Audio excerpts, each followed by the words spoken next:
My friend, today in our series we're going to be talking about the fifth modus of the harmonic minor. So the whole idea behind this is when we play like a harmonic minor, we're playing something that has a raised seventh scale degree. It goes back to its natural. So when we're talking about music through the eyes of like family chords, we want to associate it with a key. This key in particular is going to be E flat or the chord of C minor, just because the lowest note on the ook is the C. So I want to show it so you can practice it daily and then move it up in half step increments. When we're playing something like do, re, mi, fa, sol, la, ti, do, that's called a major scale. All music is viewed through the eyes of the major. So that's where we're going to start right here. When we play a minor, the basic way we make 7 notes from a major Ionian mode into a minor, natural minor, is we flatten the tree, we flatten the 6th, and we flatten the 7th. That means rather than having C, D, E, F, G, A, B, C, C, D, E flat, F, G, A flat, and then B flat.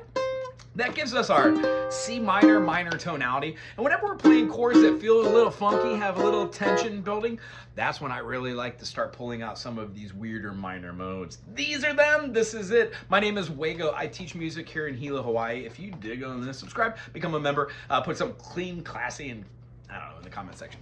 Here we go. When we play a C, D, E flat, F, G, A flat, B flat, and C, we are exhibiting a flattened 3, a flattened 6, and a flattened 7.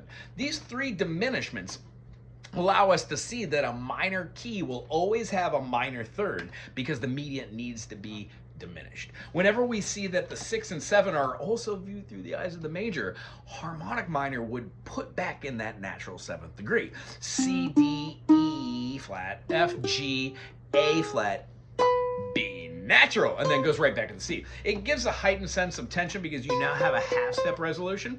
And then when we work through the modes, some teachers go through the process of saying, well, if you have 7 notes and a modus is just those 7 notes where you drop a note and then add it on the end, perfect. That is a great way to start understanding modes, the relationships between intervals, but how we use them, that's a whole different story. You're gonna have to check out this channel. There's more that goes into a video that just won't stay here. But the basic idea is, where are the half steps? Look for those, have fun with them.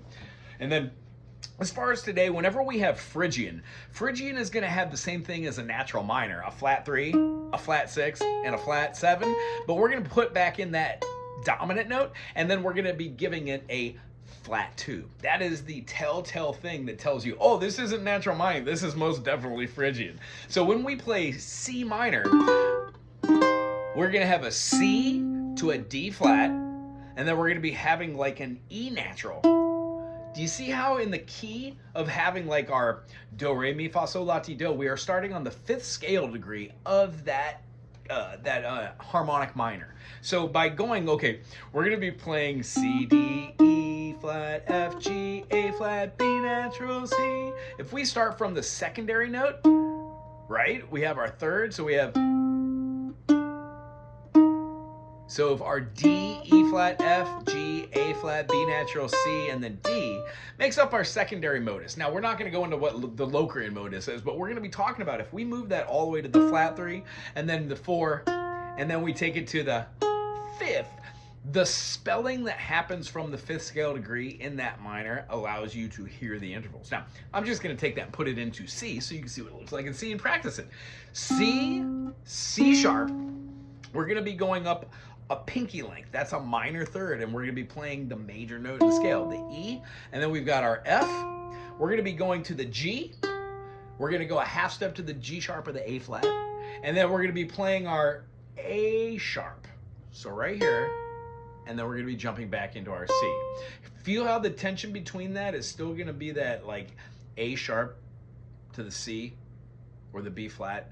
So when we're going through the process of seeing these notes, understandably, go slow.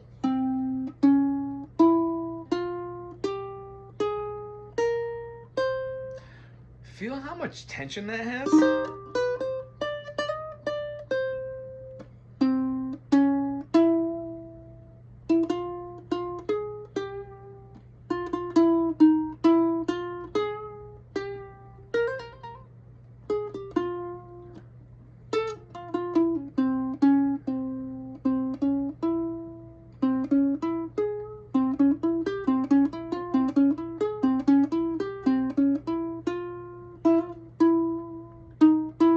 playing around with the notes where the half steps are is a lot of fun. I would say maybe find a backing track and play it for your own. The way we could do is move this up. When you do like C sharp, D, E sharp, naming the notes appropriately and moving through the same movements.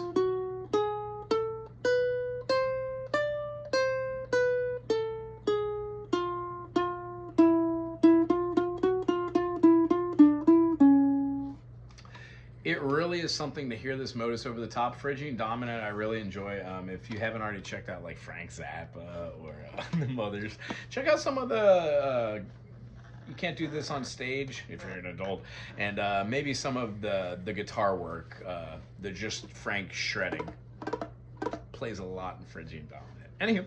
Anywho, the other name of this, I think, if I remember correctly, is Mixolydian Flat 9. There are a couple different names that we named these.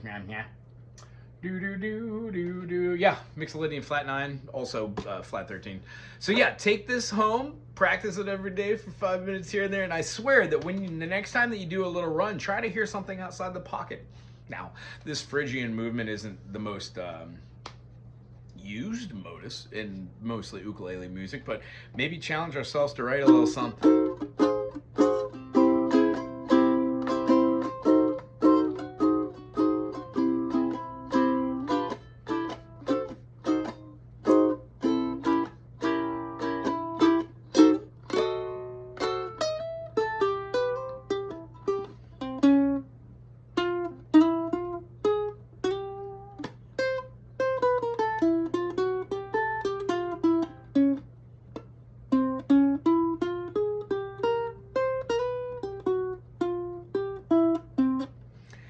I think it sounds fun moving those notes in because it's not the typical thing that the ear hears, but when you practice it enough, they do come out when you're playing, I swear. Hey, if you enjoyed this, subscribe, put something cool in the comment section, and we'll see you for our next adventure music.